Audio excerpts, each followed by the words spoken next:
A very good morning to all of you. Let us continue the chapter.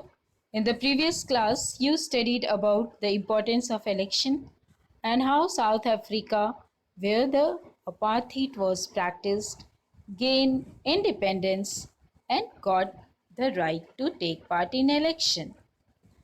Now let us see people's participation in election or in making a government. During periodic elections, people vote and elect various candidates to represent them.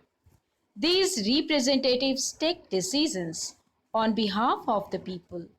Naturally, they have to keep in mind the interests and welfare of the people. If they don't, they are not likely to be re elected after their tenure ends. All governments in democracies are elected for a fixed period. In India, this period is 5 years. Our president and prime minister are appointed for a period of 5 years. The government automatically ceases to exist after that period. Then it has to seek re election. If people are not satisfied with the performance of the government, they are not likely to vote it to power again. Thus, regular elections limit and check the power of the government. It is vital to realize the importance of elections in our country. Elections provide opportunities to the people to criticize the government and to point out its weaknesses. It is through the elections that the common people get the opportunities to express their will and choose the representatives of their choice. Elections are the only means available to common people to change a government. Apart from elections, which are generally held every 5 years, people participate by expressing approval or disapproval of government's decisions. They take out rallies and processions to protest against the government's decision. For example, during demolition drive by the Delhi government, people took out protest rallies, organized public meetings and signature campaigns. Delhi's traders and shopkeepers went on strike and downed the shutters of their shops and factories.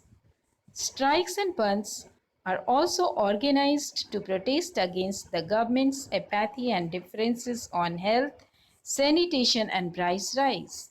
Once the government in Delhi was voted out of power because prices of onion in Delhi had skyrocketed, generally leaders from the opposition parties are in the forefront of such campaigns.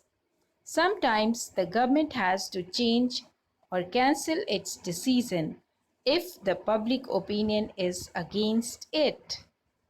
Nowadays, print and electronic media, newspapers, magazines, TV, radio play a pivotal role in discussing various issues of public importance. They bring to light various decisions and acts of government. Citizens express their opinion on TV, through radio and newspapers. The media also bring forth views of the government along with views and reviews of issues by prominent personalities.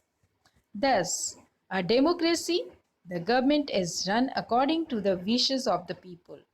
No government in a democratic country can stay for long against public opinion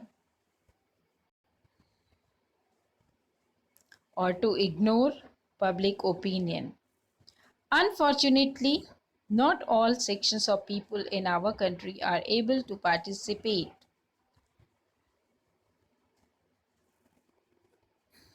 The people who lived in villages, downtrodden, find it difficult to make their voices in the working of government. During elections, all sorts of unfair means are adopted by candidates and their supporters. Money and muscle power are used to influence voters. The electronic media is limited to towns and cities and is still out of reach for millions of poor village folks. The illiterate people can't read newspapers. Exploited and deprived sections of society, members of minority community, Dalit, Adivasis, women and other often organize into social movements to challenge the government. Occasionally, these movements gain publicity and power. A shining example of the Narmada Bachao Andolan under the leadership of Medha Patekar. Displaced peasants and others have united to launch a powerful movement. People are the true watchdog of a democracy. They must remain alert and interested in how the country is being run. For the success of democracy, public opinion must be enlightened and well informed. So we should read newspaper daily, try to study reviews, posters and pamphlets on walls and public places. When a rally passed by, find out about the main points and the issues, etc. Now let us see the conflict over sharing of river water. Kaveri water dispute. Sharing of river water by different states is another matter of conflict and dispute. As a river originates in, flows through, and ends in different states, the dispute is natural. Let's discuss the Kaveri water dispute between Karnataka and Tamil Nadu. Two dams are located on the river, Krishnanagar Dam in Karnataka and Mettur Dam in Tamil Nadu.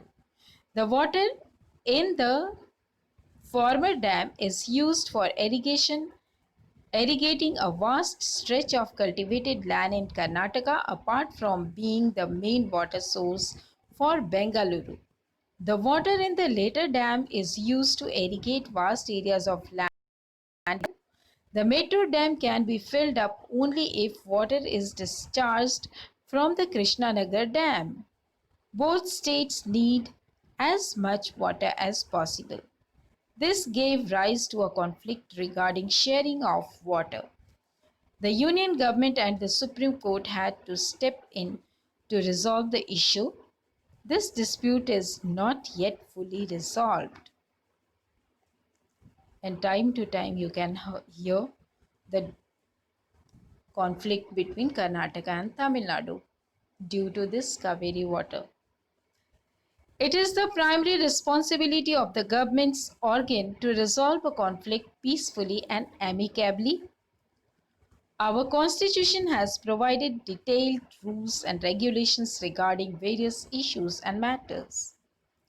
The conflicts and differences are resolved by government as per the provisions of law made under the Indian Constitution. The Supreme Court is the highest body which interprets the laws. That's all for today. In the next class, we will study need to resolve conflict. So as you know, India is a land of diversity. So various kinds of disputes are found in our country. So how our government resolve these disputes, that you will study in the next class. So that's all for today. Thank you. Have a good day.